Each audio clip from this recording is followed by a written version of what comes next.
Hi there, it's Michelle from CNC Designs. I'm an independent Stampin' Up! Demonstrator in New Zealand, and I'm bringing you another global monthly video hop. So once a month, myself and demonstrators from around the world do videos based on a theme, and this month's theme is Sparkle. So in the description below, I will be listing links to the videos of the other demonstrators that are participating. And once you're done watching mine, please give me a thumbs up and then click on the links to hop over to other videos to see lots of other ideas to do sparkle type projects with Stampin' Up! Products. I will also list the products that I show you in this video below, so if you wish to purchase any of them, you can simply look at the product codes, order online, contact your demonstrator, or if you're in New Zealand and don't already have a demonstrator, please go to michellekritchley.stampinup.net and you can order directly from there, or you can contact me through that website and place an order with me and maybe come to some classes if you live locally. So I struggled a bit with the theme for this month, which is Sparkle, because nothing really jumped out at me. So even when I searched online with Stampin' Up! Search for Sparkle, it pretty much only showed gems, and there's a birthday sparkle kit, which I don't have, otherwise I would show it to you. So what I'm going to do is I'm going to show you ways that you can make your project sparkle or glimmer or bling them up, so to speak. So I'm going to show you a project I've already done, talk you through that, and show you ways that you can change things up to make them more shimmery or sparkly. So, as I mentioned, if you look up Stampin' Up! And type in Sparkle, you are shown lots of different things with embellishments. So like the basic pearls, which if you weren't already aware, you can use your Stampin' Blends to color them, so you can get other colors besides the white. This is an online exclusive, which is the Riverside Irregular pearls. So they're quite shimmery. You can add those to your projects. The basic Rhinestones. I love using those to add a bit of sparkle to projects. And as you can see with the colors on the paper, I've used my Stampin' Blends to color those as well. And what I'm going to show you and give you ideas is this project here, which I did using the frames. Those are the frames that are part of the die set for the Storybook Friends dies. So there's images that cut out those that you can stamp, but there's also 3 really pretty decorative frames that you can do.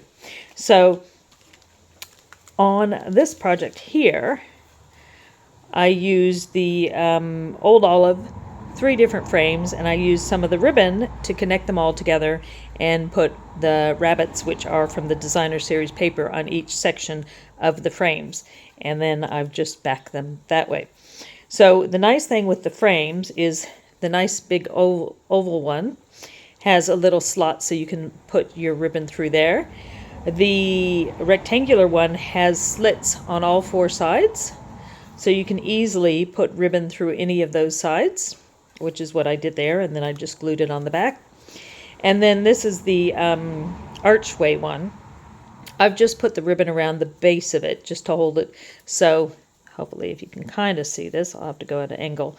You can hang this up and have it like hanging 3 portraits pretty much. So what I'm going to show you and talk about is ways that you could make this sparkle more, because it's just a bit plain there.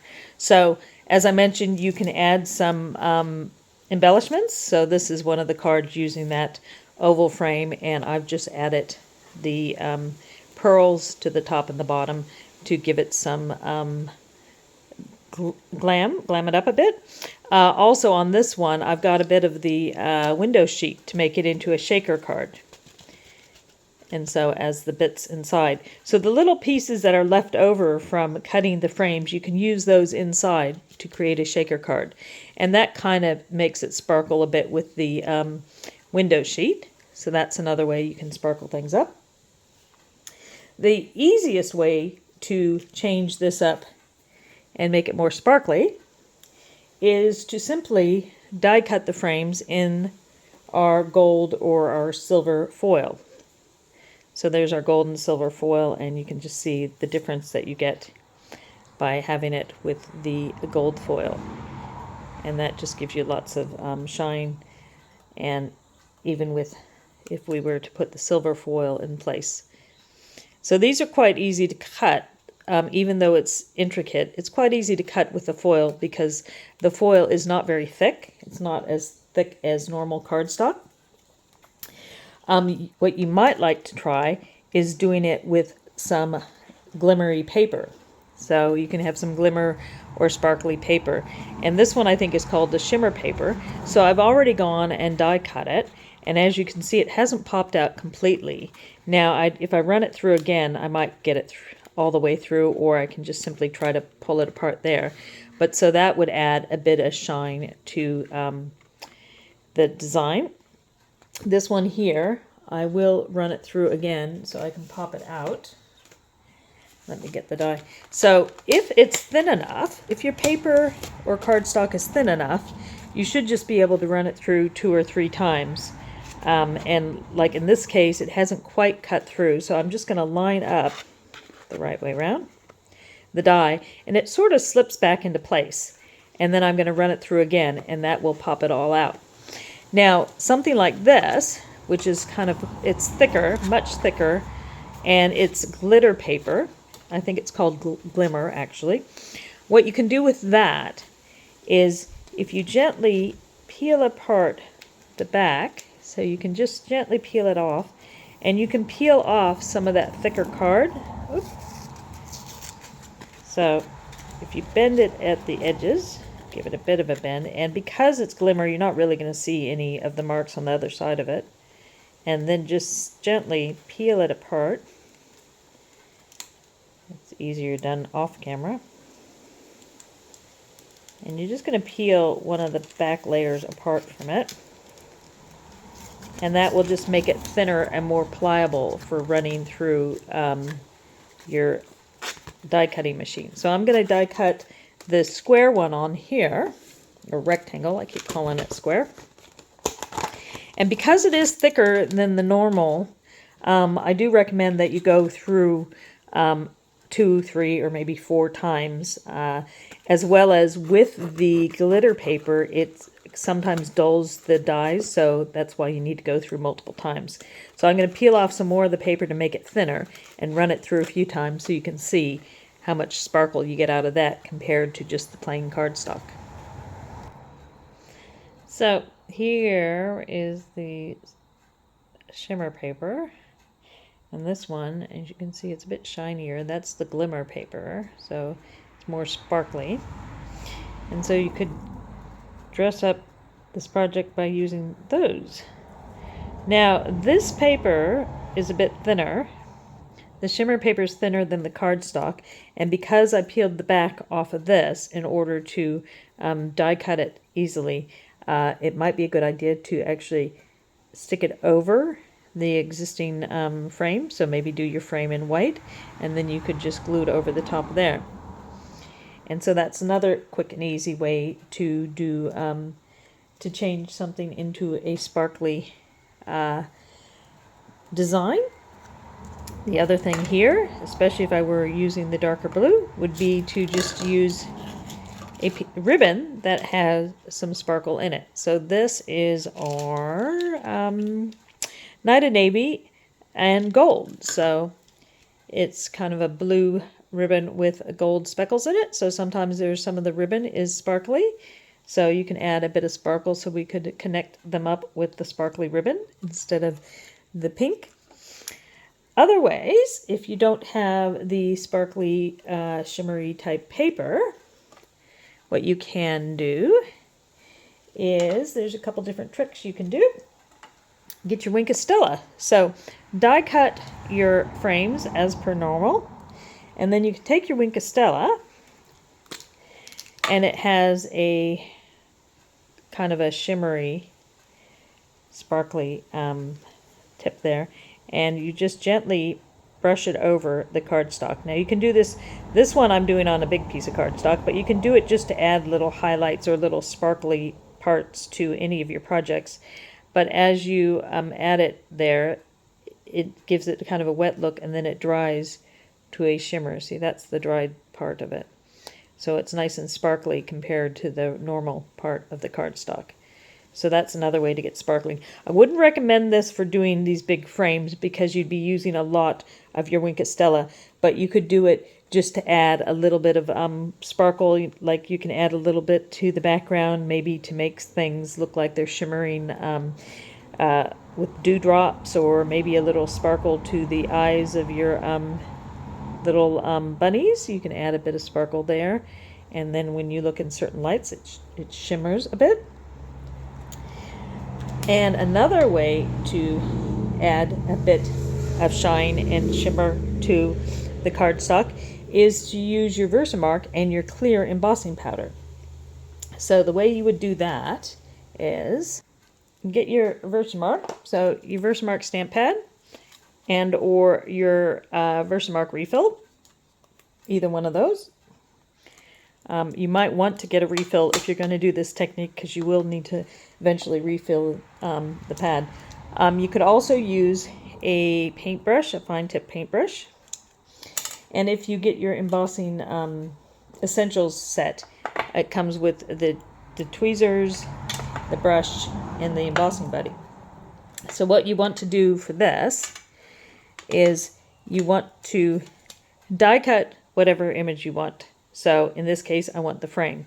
So I die cut the frame, and then you're going to press it into the Versamark. So you can press it into the Versamark, and that gets a bit of the ink on there. And then use your clear embossing powder. Let me just get mine out. And I just do it in a little box, so I can just shake it in there. So I'm just going to shake the clear embossing powder over the part that you got wet. Oop, a bit clumpy there. Don't worry about being too much, because that's the point of catching it there. And then we're going to heat emboss this. Now, if you're going to do that on the entire frame, I suggest you only do a portion at a time, because you need to be able to hold it while you heat emboss it to make the powder melt, and you won't be able to hold it if the whole thing's covered in powder. So do one section at a time, use your tweezers to hold it in place, and then heat it.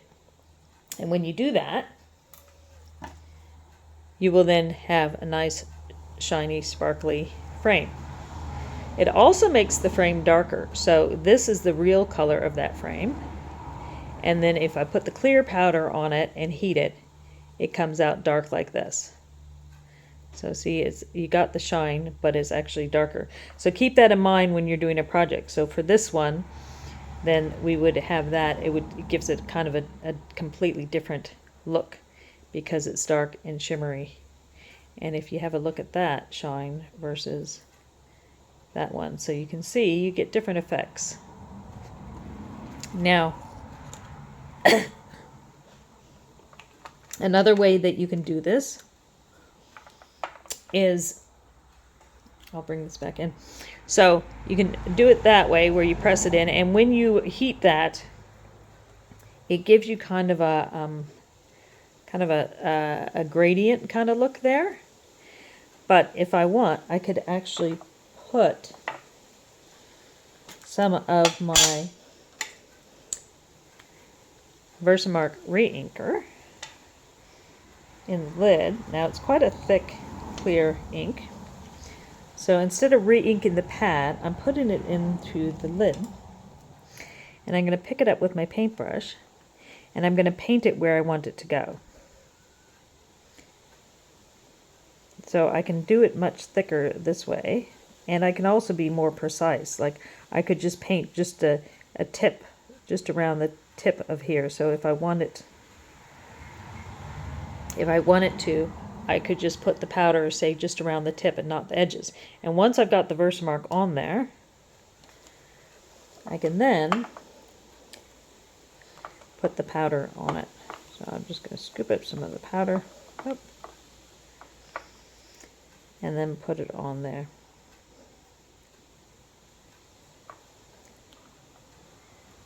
And so it's only going to stick where the Versamark is. And then I would go and heat that up. So I was going to heat that up, and that gives a different coverage than pressing it into the ink.